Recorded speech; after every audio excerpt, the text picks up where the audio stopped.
Okay, so you think you have what it takes to be a court clerk. Well, get ready. We're diving deep Because it's into the world of gavels and dockets. not as simple as it seems. We're going to help you ace that interview Absolutely. with our prep sheet. This is the thing, right? This isn't just about knowing the difference between, like, an affidavit and an injunction. Oh, It's about showing them you're the legal eagle they've been waiting for. you've got to show them you can handle the pressure. Exactly. Because court clerk interviews, they're looking for a very specific blend of skills. Oh, absolutely. You're the backbone of the courtroom, right? Right. You're handling those crucial documents. You're managing sensitive information. Keeping those wheels of justice turning. Precisely. It's not just about, like, being organized, although that's a big part of it. Oh, for sure. It's about thriving in, like, RoleCatcher's guide calls it a fast-paced, Yes. high-pressure environment. Exactly. And that brings us to our first interview question. I feel like they almost always start with this one. Almost always. What motivated you to pursue a career as a court clerk? It feels like such a loaded question, right? It is. Like beyond, I need a job. What are they really trying to uncover with that question? I think it's about passion, right? Okay. Purpose. They want to see if you understand the vital role that court clerks play in the justice system. So it's about connecting your skills and your interests to the bigger picture. It is. This is your chance. Okay. Yeah. So instead of just saying, I'm organized and good with deadlines, Right? maybe talk about how you thrive in environments where accuracy is, like, paramount. Yes. Or maybe you've had a personal experience that sparked your interest in law. Oh, that's a good one. Or you admire someone, working in the legal field. Whatever it is, make it personal. Because a genuine story is always going to be more memorable than just a generic answer. Always. Think about it from their perspective. That actually reminds me, RoleCatcher has a feature where the AI can actually analyze your answers and provide feedback, right? It can. Yeah. So it's like having a personal interview coach in your pocket. Exactly. That's a great way to put it. You Okay. can practice, get feedback, and refine your answers until you nail it. Okay, so we've nailed the opening statement. What's next on the docket? All right, so now they're going to want to dig into your experience a little bit. Okay. They're probably going to ask something like, what experience do you have working in a courtroom setting? And this is where things can get a little tricky, especially if you're just starting out. Right, because Yeah. if you haven't actually been a court clerk, what do you say? All right. But it's not just about direct experience. Have you ever volunteered or interned in a legal setting? Okay, so transferable skills. Exactly. Got it. Maybe you've taken some courses on legal procedures, or you've sat in on court proceedings as an observer. So any exposure to that world, it just shows initiative Shows initiative, exactly. and genuine interest. Genuine interest. The guide also mentioned that the average education level for court clerks is on the rise. It is. So highlighting those courses could be a smart move. It's huge.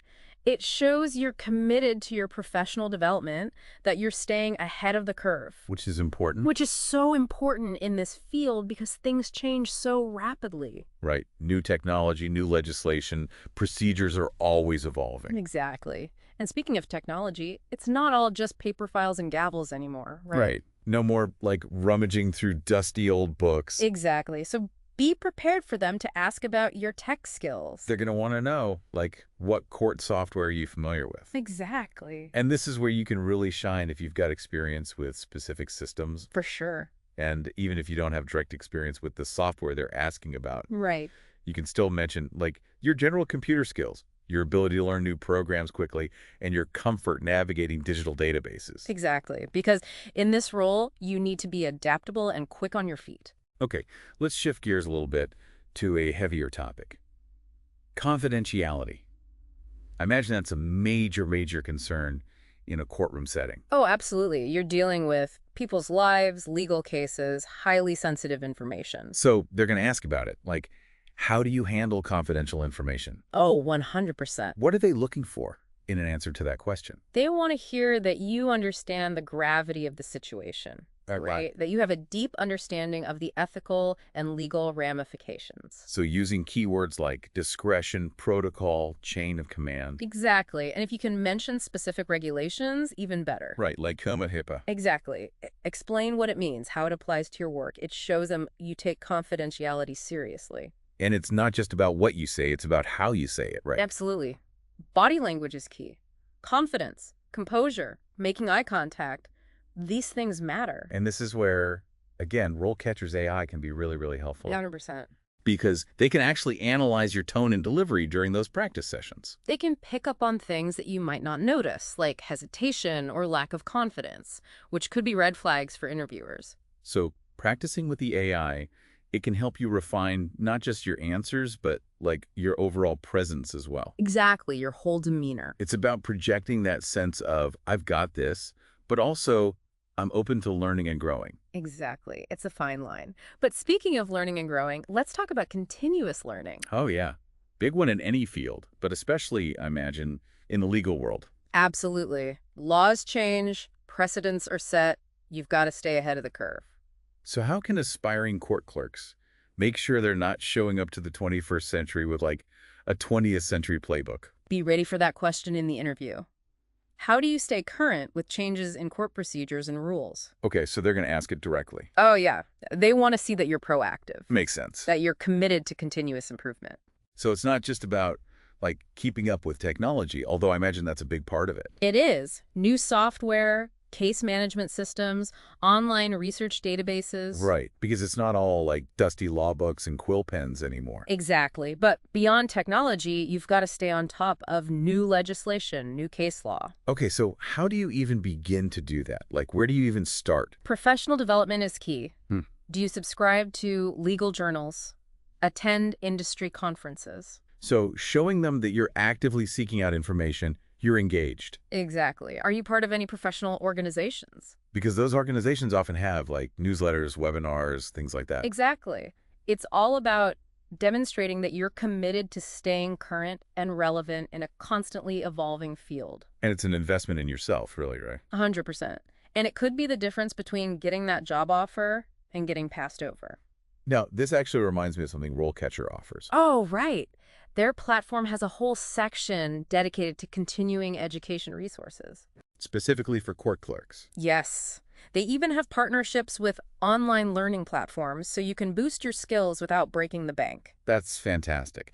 Okay, so we've talked about staying up to date on like the legal side of things, but what about those essential soft skills that are so crucial in any job? Especially one that involves constant interaction with people. Right, you're talking about communication, interpersonal skills, being able to navigate different personalities. Because a courtroom, it's like a stage play every day. You've got judges, lawyers, defendants, witnesses. It's a high-pressure environment, and they're going to want to see that you can handle those interactions with professionalism. Grace under pressure.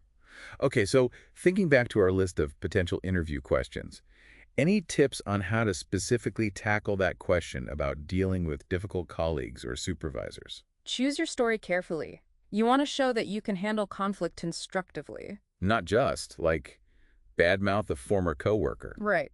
Focus on a situation where you successfully navigated a disagreement. And highlight your ability to listen, to compromise, and to find a solution that worked for everyone involved. Exactly. You want to be seen as a team player, someone who can maintain a positive and productive work environment. And again, this feels like an area where RoleCatcher's AI could be really useful. Oh, for sure. You can practice answering these types of behavioral questions. Get feedback on your tone. Exactly. Because you don't want to come across as aggressive. But you also don't want to be a pushover. Exactly. It's all about finding that balance. Okay, so we've covered a lot of ground on the interpersonal front. What about those overarching questions about fairness and impartiality? Those are huge. They want to know that you understand the gravity of the role. That you're committed to upholding the integrity of the justice system. Right. So when they ask you something like, how do you ensure that court proceedings are conducted fairly and impartially? You can't just say, I treat everyone equally. Right. They're going to want specifics. They want to hear about your process, your understanding of the law, your personal commitment to justice. So maybe talk about, like, your meticulous attention to detail when it comes to following court protocols. Yes, ensuring that every voice is heard, that no one receives preferential treatment. Because at the end of the day, it's not just about processing paperwork. It's about upholding the very foundations of a fair and just society. Well said. And your passion for that mission, it'll shine through in your answers. Okay, we've covered a lot of, I'd say, like, the heavier topics. What about those lighter but still important questions about career goals and aspirations? Right, because they want to see that you're ambitious, that you've thought about your future. And that you see yourself building a career within the court system. Exactly. So be ready to answer questions like, where do you see yourself in 5 years? Or what are your long-term career goals? And this is where your research comes in handy. RoleCatcher, again, can be a lifesaver. They've got tons of information on career paths within the court system. So you can talk about different specializations. Leadership roles, salary expectations, it's all there. So it's not just about saying, I want to move up the ladder. It's about showing them you have a plan. Exactly. And that level of preparation, it shows them you're serious. But you're not just looking for a job. You're looking for a place to make a real impact. And that brings us to another really important point, which is showcasing your unique value. Right, because in a sea of qualified candidates, you've got to stand out.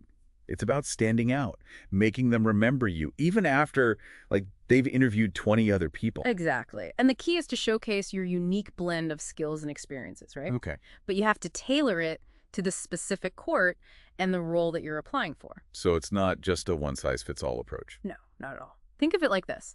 Anyone can say, oh, I'm a stickler for accuracy on their resume. Right. But you can bring that to life with a story.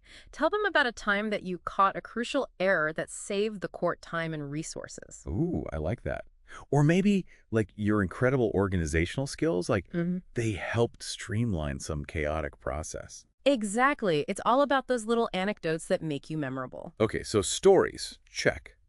And this feels like another area where RoleCatcher's AI could be really helpful. Absolutely. You can actually use their AI to identify those key stories from your work experience that are going to resonate with the hiring manager. So it's like having a personal brand strategist in your back pocket. Exactly. I love it. Okay, so we've talked about, showcasing your skills, telling your story. Any other, last-minute advice for acing that interview and landing the job? Don't underestimate the power of preparation. And I don't just mean, knowing your resume inside and out. Okay. Research the court, Yeah. familiarize yourself with the judges, Yeah. understand the types of cases that they handle. It shows them that you're not just, applying to every court clerk opening you see online. Exactly. You're genuinely interested in this specific opportunity. And don't forget to come prepared with thoughtful questions at the end of the interview. Oh, yes. Asking good questions is huge. It shows that you're curious, that you've done your homework. And again, RoleCatcher, they often have insights into the company culture, potential questions to ask. Exactly. Use all the resources available to you. Okay, so to wrap things up, what are the 3 most important things our aspiring court clerks should take away from this deep dive? Number 1, remember, this isn't just a job. You're playing a vital role in the justice system. Bring that passion to the interview. Love it. Number 2, showcase those unique skills and experiences. Tell your story. Make them remember you. Okay. And number 3, use every resource you have. Prepare, practice, and shine. Because when you walk into that courtroom, you're not just a candidate, you're a potential guardian of justice. Yeah. Go out there and show them what you've got. Yes. We're rooting for you. Yeah.